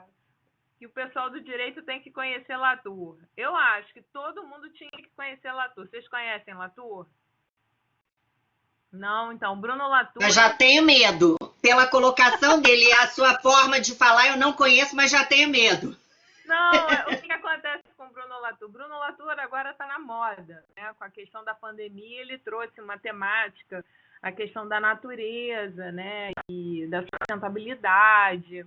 E o Latour, ele traz um debate há muito tempo que fala dessa questão da tecnologia na sociedade, para a gente entender a tecnologia como uma formadora de outras redes, ao invés de pensar na tecnologia como algo que surge e acaba com tudo e que todo mundo fica, né, meio que num cenário apocalíptico, assim. Então, pensar na tecnologia também não como uma solução milagrosa, né? Porque tem gente que pensa, nossa, eu vou botar tecnologia, agora não vai ter problema. Não, agora é que os problemas, né, outros problemas vão acabar acontecendo. Então, o Latour, ele traz essa análise em rede. Então, a gente olha, por exemplo, para o sistema computacional que é implantado no escritório de advocacia e ver o que fica dentro dessa rede, o que ele cobre e o que fica de fora. Você, por exemplo, falou do pessoal excluído, né, do advogado, que tem um conhecimento enorme, mas que acaba não interagindo com esse sistema. E ele fica de fora dessa rede e é um conhecimento valioso. Agora, a tecnologia, ela traz uma das soluções possíveis, ela não traz a solução milagrosa. E aí o Latour, ele vai conversando e vai derrubando essas barreiras entre o que é técnico e o que é humano. Tem uma pessoa lá em cima que perguntou, né, como é que a área do direito, que é extremamente humana, né, que trabalha com relações, tem aquela coisa do cliente, do tratar o cliente, de olhar o caso, de ponderar o caso, esquece o caso, aí vai fazer outra coisa, aí volta para o caso, aí volta para o cliente, aí tem um tempo. E agora com os sistemas semi-automatizados, né, tecnologia e inteligência artificial, você clica no botão, você cria, né, um cenário que agrupa os processos, e esses processos são julgados, e a vida das pessoas que está ali, né, a vida está submetida a algoritmos né, de semelhança. E aí, como é que resolve isso? Resolve abrindo isso, né? Resolve olhando para isso, o quanto esse algoritmo está próximo, o quanto esse algoritmo está distante daquilo que ele veio, né? Como é que ele se comporta. E aí a gente vai trabalhando um dia após o outro, né? Trabalhando esse sistema de uma forma bem engrenagem, né? Onde ele se ajusta, onde ele não se ajusta, para que esses ajustes aconteçam com o tempo e conforme eles forem acontecendo. Mas é sempre pensar na tecnologia como algo que precisa ser sempre negociado. E Latour traz isso e o Felipe trouxe porque ele trabalha comigo. E eu adoro falar de Latour, tecnologia, porque quebra, né, um pouco essa coisa mecânica, né, do aplicou, instalou, funcionou. Não, aplicou, instalou, agora a gente vai ver como é que funciona e vai fazer os azeites, né, vai azeitar essa engrenagem, homem máquina. Muito bacana, sua coluna. Perfeito. Porque assim, as tecnologias, na verdade, ela é uma ferramenta, né? E aí essa ferramenta é utilizada pelo ser humano e para o ser humano. E aí o impacto dela positivo ou negativo vai depender de como utilizamos essas ferramentas. Se fala muito, por exemplo, da ética da inteligência artificial. Que está correto a gente falar ética, só que a ética não é da inteligência artificial. A ética é de como essa nova ferramenta vai ser utilizada e impactar. A ética é do ser humano. Né? É do ser humano que é impactado por essa ferramenta. E o advogado, por natureza, e aí eu não sei se é algo histórico, ele é meio neofóbico. Né? Quando surgiu, por exemplo, a máquina de escrever, eu conheci um juiz que ele falava o seguinte, que ele começou a receber várias... não sei como é que se chama dentro do processo, impugnação da decisão. Como é que fala, doutora? Pessoal falando que a decisão dele não estava boa, por quê? Porque foi escrita na máquina de escrever. Não tinha sido escrita à mão, não era decisão personalíssima. Quando surgiu o computador, a grande discussão que existia era que vai ser Ctrl-C e Ctrl-V, né? E aí vai se perder mais a personalização da... Um livro que eu recomendo muito vocês lerem, que é Tomorrow Lawyers, do Richard Susskind, tá, ok? Ele falava 20 anos atrás que já está acontecendo hoje em dia. E ele fala que ele quase foi expulso da Associação de Advogados da Inglaterra, porque ele falava que o novo normal, utilizando a expressão agora de moda, seria um advogado usar e-mail. Ele quase foi expulso. Ele recebeu notificação da OAB de lá, tá, ok? Porque era absurdo falar que a gente ia ter que atender o cliente por e-mail. Né? Aconteceu recentemente, mais ou menos em menor grau no Brasil, quando começou a utilizar o WhatsApp, né? Imagine eu, advogado, doutor, tendo que responder pelo WhatsApp, uma diminuição, né? Claro, isso não é com todo mundo, pessoal, isso aqui eu estou exagerando, mas assim, é um sentido comum que muitas vezes a gente acaba vendo. Então, assim, é meio neofóbico, né? E a gente tem que entender que a tecnologia, na verdade, ela é neutra. Ela é neutra, dependendo de como utilizamos, vai ser boa ou vai ser ruim. Então, Daniel... Tem 3 perguntinhas aí que foram... deixa eu só complementar aqui. Para Latour, a tecnologia não é neutra. E cai de pelo em cima de mim, porque para Latour, essa neutralidade ela não existe. Quando você traz a tecnologia para qualquer lugar, você tem que debater politicamente como é que ela acontece nessa sociedade, no meio dela. E aí você acaba olhando coisas boas e olhando as coisas ruins também. Então, é sempre fruto para um debate. Então, essa neutralidade para ele, né, dos nossos discursos e da questão do impacto e tal, para ele não existe. E aí, quando eu falo isso, é meio disruptivo para os alunos, porque a noção geral é essa, é do uso. Então, conforme eu uso, eu vou gerar um resultado que pode ser bom ou ruim, é utilitarista. Mas quando eu pego a tecnologia e trabalho como protagonista, né, porque um sistema ele gera um gargalo de processos de tomada de decisão. Às vezes você tem um sistema, você tem que passar por ele. Então, ele é o protagonista, ele é o decisor. Então, é uma ideia meio fora da caixa. Mas é só para pontuar essa questão da neutralidade. Mas tem esse aspecto. Quando ela é utilizada, implementada, ela muda até as relações sociais. Quando você pega, por exemplo, as redes sociais, Bauman, né, que fala das relações líquidas, né? Que hoje as pessoas conseguem desconectar uma relação. E aí você vê a tecnologia influenciando na sociedade e no modo que a gente pensa. Então existe uma dinâmica quando ela é utilizada que é dupla, né? Ela vem, mas também vai, e aí se retroalimenta.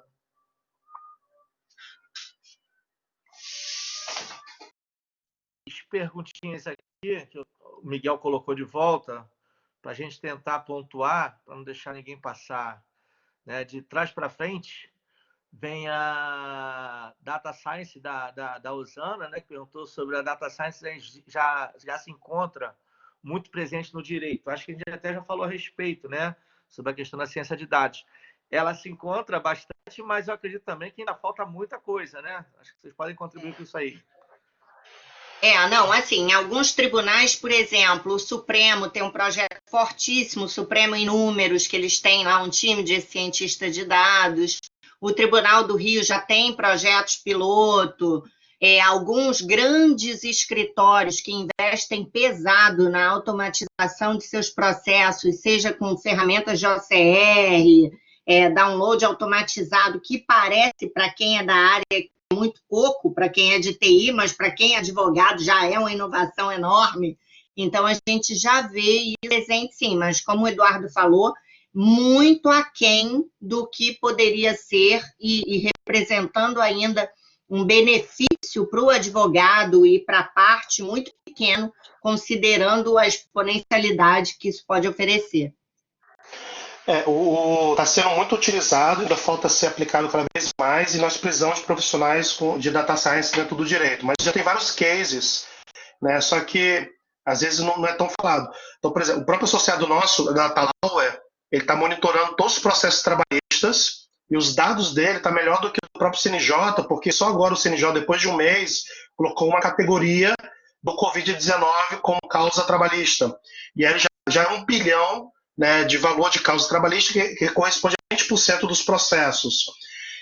Isso é muito importante, porque aí eu, como advogado, eu vou analisar esses números, esses dados e pensar, poxa, do Covid-19, por quê? Está relacionado com a idade? Está relacionado com o setor que trabalha? Com a região? Então, a partir disso, eu tenho um cliente daquela região, daquele segmento, daquele setor, eu posso me antecipar e chegar para ele, olha, toma cuidado, vamos nos antecipar, melhorar essas práticas aqui para poder evitar a judicialização trabalhista. Existe um trabalho do associado nosso, do COVAX, que é da Softplan, com a Fiesp. Quando foi lançada a lei trabalhista, todos os jornais, não sei se vocês lembram, porque a gente tem uma memória muito curta, mas todos os jornais falavam, apareciam vários casos de juízes que não estavam aplicando a nova lei trabalhista. Toda hora tinha um testemunho, não sei o quê. O que a Fiesp fez? Pegou todos os casos que já estavam submetidos à nova lei trabalhista e descobriu que 95% dos juízes estavam decidindo segundo a nova lei trabalhista. E que apenas uma categoria é que existia a dúvida, né? Metade seguia e outra metade não seguia, que era em relação se deveria pagar ou não imposto sindical. E aí, com esses dados, eles foram no STJ e falaram, STJ, vocês estão olhando aqui 100 casos relacionados a essa dúvida, mas está chegando aí 50 mil casos. Por que vocês já não decidem agora? Né? E aí o STJ decidiu, falou que era obrigatório o pagamento e impediu, né, que milhares de processos chegassem. Olha só como desonerou a máquina pública. Então, assim, a análise de dados, ela permite ter uma visão estratégica do direito e você conseguir analisar. Então, assim, coisas que já utiliza para o marketing ou para a empresa, a Amazon, Google, Facebook, a gente pode começar a utilizar também para dentro do direito. Tem outros cases aqui também do Mercado Livre, né, que é muito bacana também, utilizando ciências de dados, case do próprio Magazine Luiza, tudo isso utilizando ciências de dados. E isso é barato. Isso é uma plataforma, acho que essa Datalauer, se eu não me equivoco, é 500, 600 reais por mês. Tá entendendo? Para você ter acesso a um sistema que vai te dar dados trabalhistas do Brasil inteiro.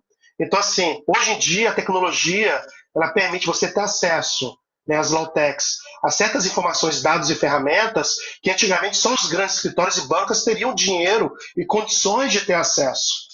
Né? Então, esse é um change game, é uma democratização do direito, é uma democratização da informação e é uma democratização também do acesso à justiça. A única coisa que eu queria chamar a atenção aqui é que a gente tem também, eu concordo que o advogado muitas vezes tem resistência ao novo, mas a gente também tem uma classe de advogados com muito pouco recurso. Então, eu tenho advogado que não tem computador, eu tenho advogado que não tem acesso à internet. Então, se a gente pensa também que é sempre a resistência do advogado, a gente, às vezes, perde um pouquinho da sensibilidade. Por exemplo, quando o processo eletrônico começou no janeiro, Maricá não pôde ser integrado porque não tinha fibra para uma conexão de qualidade. Então, nós, Brasil, nós somos um país que nós somos um continente, né? Então, a gente tem realidades que precisam ser consideradas. A vida de um profissional que vive no eixo Rio-São Paulo, independente da profissão que ele tenha, não é a realidade de um advogado que está numa cidade interior. E quando a gente pensa no estouro da boiada, sem pensar nos desvios pelo caminho, a gente corre o risco de, no lugar de a tecnologia auxiliar no acesso à justiça, a tecnologia significar um bloqueio nesse acesso. Então, é importante que quem vai focar energia no desenvolvimento desses produtos, na proposta de soluções, também não perca o foco daquelas pessoas que estão fora desse cenário que é o nosso, de estar aqui numa videoconferência. Tem advogados que não conseguem acessar, tem advogados que estão se indispondo quanto às audiências virtuais, porque eles não se sentem seguros com as plataformas. Isso tudo aqui, sem que tenha um peso de religião, mas usando um termo religioso, isso é uma catequese que incumbe a cada um de nós, para mostrar exatamente, olha, não é esse bicho de 7 cabeças que você pensa, você pode, você consegue, vamos tratar as questões técnicas, e aí até cobrando das autoridades públicas, porque acesso à internet é um direito fundamental, né? A gente já tem questões aí, a gente vive a sociedade da informação, tudo é muito rápido, tudo é muito dinâmico, tudo é para ontem. Então, nós, enquanto sociedade também, independente da profissão, nos posicionarmos para que todos tenham acesso, isso é muito importante. Eu acho que hoje, por exemplo, a gente tem um exemplo, foi horrível, mas enfim, que é a questão dos alunos do Enem, que muitos mantenham o exame, outros não. E tem vários memes na internet que, embora sejam pesados, relatam a realidade, né? Enquanto uns estão em casa com acesso, com tudo, o outro está do lado de fora com uma roupa rasgadinha, sem acesso nenhum. Então, como nós somos um país ainda muito desigual, é muito importante que a tecnologia também seja utilizada como uma propulsora de igualdade. E aí, essa missão, meus caros, eu entrego nas mãos de vocês de TI, porque nós, advogados, podemos lutar pela justiça numa outra situação, mas para esse fomento, ninguém melhor que vocês vai conseguir isso. É uma responsabilidade grande, né, Maria? Deixa eu aproveito aqui a oportunidade, né? Falando de oportunidade como um todo. Primeiro, porque o que vocês estão colocando me deixa bastante confortável para falar que a minha proposta aqui era esta, né? Era trazer esses apontamentos e principalmente mostrar para os nossos alunos, tanto de direito quanto de TI, e principalmente de TI, porque na verdade a primeira proposta foi essa, o aluno de direito entender como é que o TI pode ajudá-lo e vice-versa. Mas principalmente mostrar para o aluno de TI que mercado nós temos. Toda essa desigualdade que vocês estão apontando, todas essas necessidades que o mercado pede, a gente tem na formação desses alunos, de uma forma que, se eles saírem com o objetivo já traçado, né, eles vão ter um sucesso muito grande. O que você colocou, professora Luciana, a respeito das desigualdades, os apontamentos locais aonde a tecnologia ainda não chegou, eu já conheço alguns ex-alunos e até amigos da área de TI que foram para esses locais, implementaram, né? E aquele velho ditado, né? Que em terra de céu quem tem olho é rei, né? A gente tem vários casos de sucesso em relação a isso.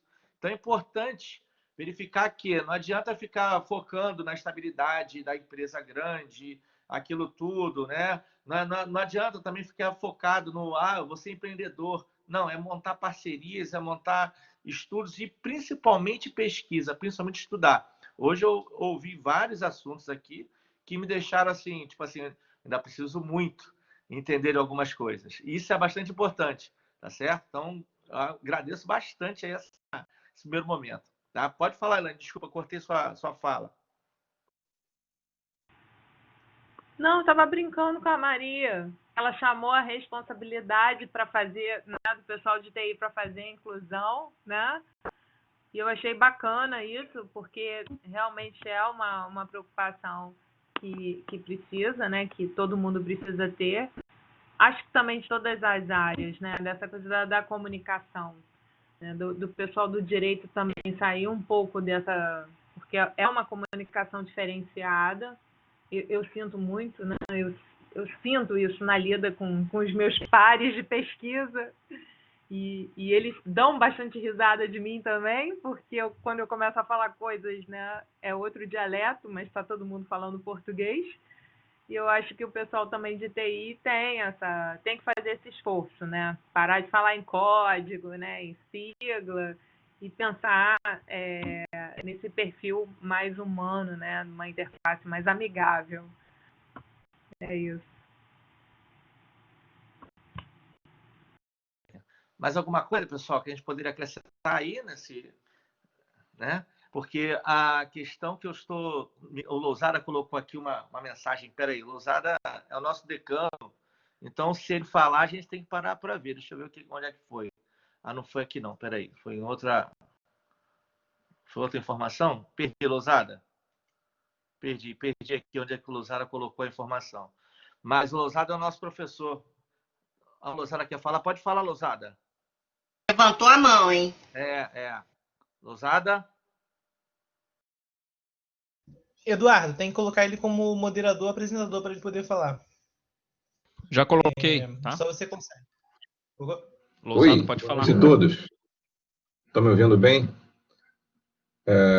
Eu estou acompanhando aqui parte da conversa, felizmente não foi possível acompanhar tudo, mas queria aproveitar os especialistas aí. Essa semana se falou muito a respeito do uso de robôs para disseminar informações nas redes sociais, tanto para disseminar informações falsas, como também para influenciar pessoas a comprar produtos ou serviços. Como é que o direito hoje está vendo questões como essa? Bem, a grande questão é que hoje nós somos uma sociedade digital com o judiciário ainda sem que a gente esteja restringindo a ideia do quão tecnológica está a tramitação do judiciário, mas em aspectos legais ainda muito analógico. A gente tem, é óbvio, o amparo de marco civil, que dá a possibilidade da gente tratar essas questões, obviamente, sempre com a Constituição, que a nossa Constituição é uma Constituição com guarda-chuva bem grande, mas questões vão ser tratadas efetivamente no caso a caso, mediante perícia técnica, né? E a responsabilização de quem prolata esse tipo de conteúdo, né? Quem dissemina e quem compartilha. A gente já tem aí jurisprudências, para quem não está acostumado com esse termo, são decisões já de referência, em que pessoas foram condenadas porque interagiram com publicações ofensivas. Então, aquelas reaçõezinhas das redes sociais que parecem inofensivas, se você bota uma carinha de raiva, você não está corroborando, mas, de repente, se você sorri, se você coloca um amei, você pode vir a ser responsabilizado. Então, é um dia a dia ainda que é muito novo para o judiciário, mas que o judiciário não está alheio. É muito importante que a gente, de fato, compreenda que a internet não é uma terra sem lei e que há consequências para todos os atos que nós praticamos na internet. Eu acho que um ponto bem interessante é a gente entender que nós ainda estamos na infância digital, né? Se não me equivoco, o www, né, o World Wide Web, tem apenas 30 anos, né, de existência. Né? Então, assim, a gente está aprendendo ainda como funciona tudo isso. Eu me lembro quando comecei a entrar nesse mundo de tecnologia, e aí você perguntava para a pessoa qual é a sua ideia, qual é o seu projeto. E aí a resposta mais comum que existia, eu estou falando o quê? De 2013, 2012, 11, mais ou menos nessa época. A resposta mais comum foi assim: eu não estou preocupado com o produto ou serviço, estou preocupado é que a gente vai conseguir muitos dados, crescer como se fosse um Facebook, aí eu vendo e ganho dinheiro com isso. Né? Então, assim, eu me lembro que era muito comum pessoas respondendo: não, o importante é que venha gente, tenha dados e informação. E aí o próprio Facebook, as redes sociais também estão amadurecendo. Antigamente, o Facebook falava: olha, eu sou apenas uma rede, eu não faço curadoria de conteúdo. E agora eles já fazem, né? Supremacia branca não, racismo, fascismo, todas as coisas, eles vão fazendo uma pequena curadoria. Agora sim, como é que você faz uma curadoria em plataformas onde são bilhões e bilhões e bilhões de pessoas colocando conteúdo? Aí, por outro lado, a gente tem que entender a complexidade disso. Eu posso criar robôs, posso criar mecanismos automatizados que ajudem, né? Mas aí, ao mesmo tempo, tem que tomar cuidado, porque existe a liberdade de expressão. Né? Então, será que eu vou estar cerceando a liberdade de expressão? Né? Qual o limite do humor?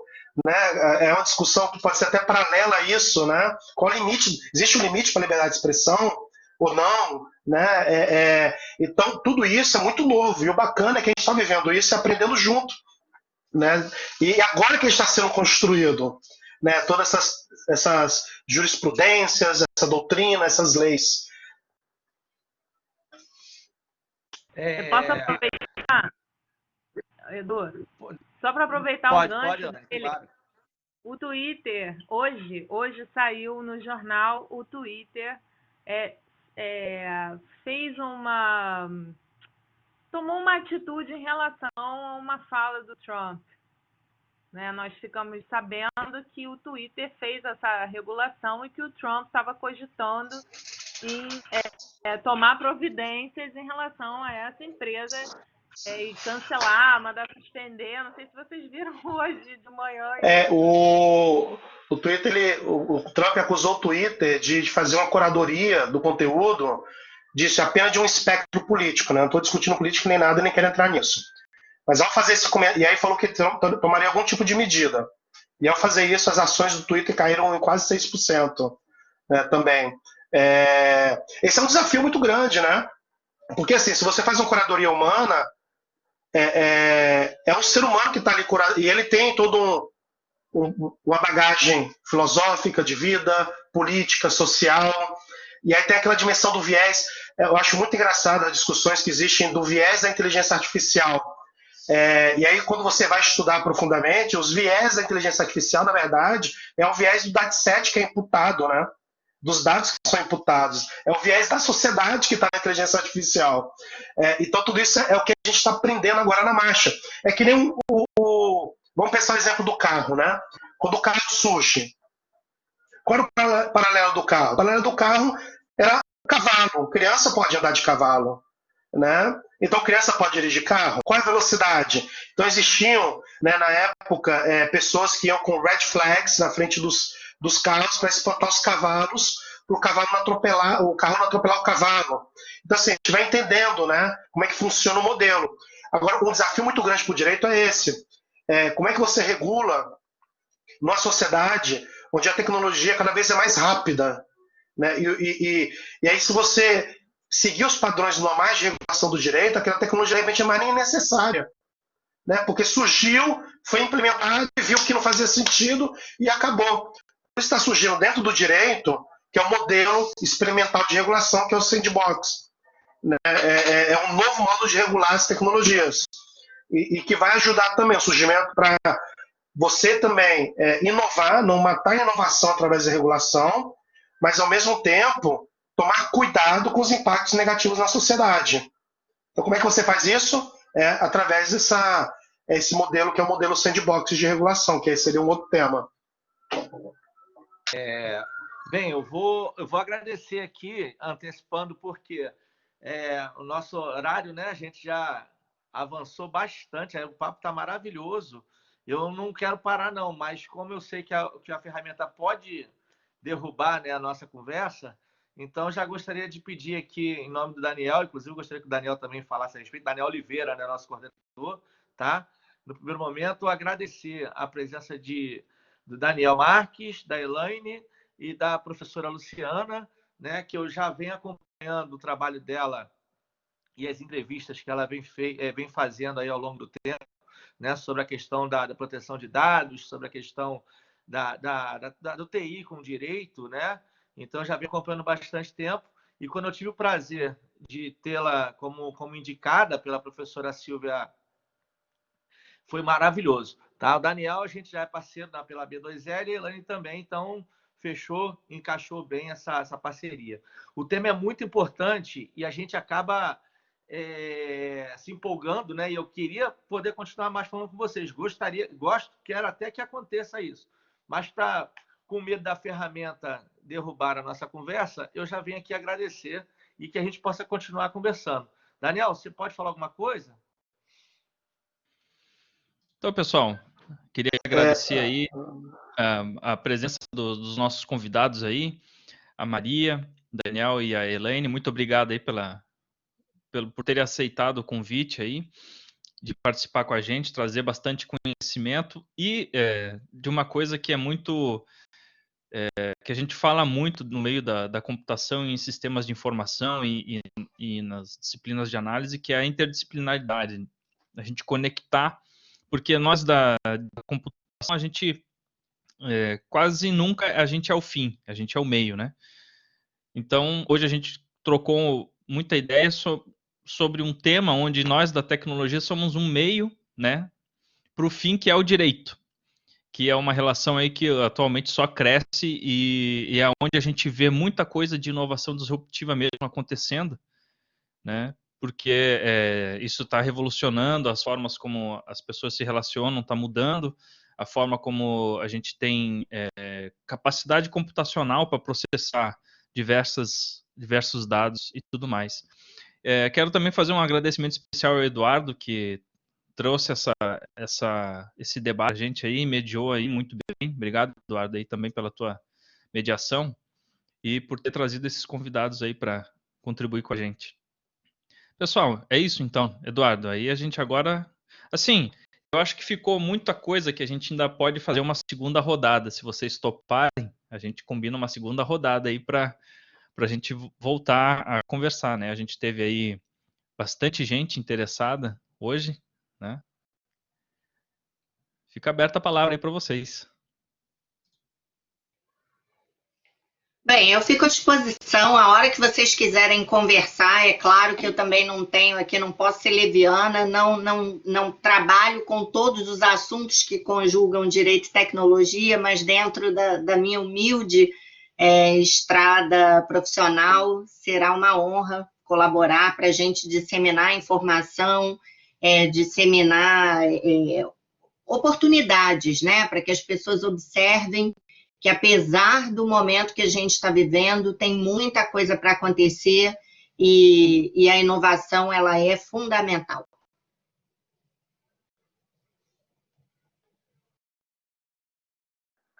Gostaria de agradecer aí pelo convite, pode contar aí comigo, Daniel Marques, com a B2L. E, pessoal, acho que a gente está apenas no início, não? E estamos vivendo um momento maravilhoso, onde podemos ser protagonistas de uma nova história.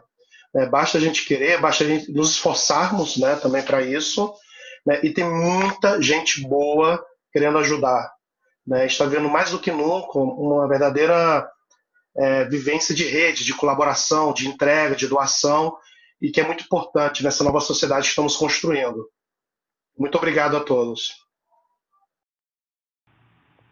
Eu gostaria também de agradecer o convite do Eduardo e a Unigran Rio, né, aos palestrantes, o Daniel Maria. Foi muito bom, foi muito proveitoso, espero que vocês tenham gostado. Eu acho que o Daniel deixou a deixa, que é falar sobre as fake news, os algoritmos e as heurísticas na inteligência artificial. É um tema que eu gosto muito, eu faço pesquisa nessa área e eu acho que é um tema rico, mas também fica à disposição até a pandemia acabar, né? Porque depois a gente não sabe, mas foi um prazer muito grande. Dilma, obrigada pelo convite. Valeu, gente. Olha, eu não sei nem como agradecer a cada um de vocês pela participação, pela contribuição, né? Como o Daniel, meu coordenador, né, Daniel Oliveira, colocou, nós ficamos com mais anseios de mais conhecimentos a partir do momento que cada um de vocês conseguiu trazer indagações e anseios muito maiores do que eu tinha e do que os próprios alunos, com certeza, estavam trazendo. Tá? Então, eu já deixo aqui o convite para os próximos eventos. Eu vou combinar com o meu coordenador e a gente faz ou, de novo, uma plenária como essa, né? Uma plenária virtual, ou eu convido um por um para poder vir falar aqui com a gente mais um pouco sobre tecnologia, sobre direito, sobre todas as novas tecnologias. Lembrando que o Daniel Marques, a respeito da B2L, tem várias parcerias agora com a gente lá na UF também, né? E com o meu escritório e em outros lugares, como a FND, certo? E a gente vai tentar implementar mais essa parceria com o Unigran Rio em relação a essas formações do direito de novas tecnologias. Isso vai ser muito importante para a gente, tá? Então, deixo aqui já o meu agradecimento ao Daniel por isso, a Elaine nem se fala, né? E a professora Luciana sobre as contribuições lá pela OAB, que nós vamos... apareceu, Elaine, ó, tá na hora já, né? Sobre algumas parcerias que a gente vai tentar implementar também com a OAB em relação ao direito e tecnologia, tá ok? Então, deixo aqui meu agradecimento. Se alguém tiver mais alguma coisa para falar, nós temos aí 5 minutos, acho que a ferramenta vai derrubar a gente, né? Nessa conversa maravilhosa que foi a noite de hoje, à tarde e à noite, né? Estava ansioso pelo dia de hoje e confirmo para vocês que foi maravilhoso. Tá legal? Beleza? Daniel, fechou? Fechou. Gente, muito obrigado aí pela essa conversa aí maravilhosa que a gente teve. Obrigadão. Valeu, boa noite. Por nada.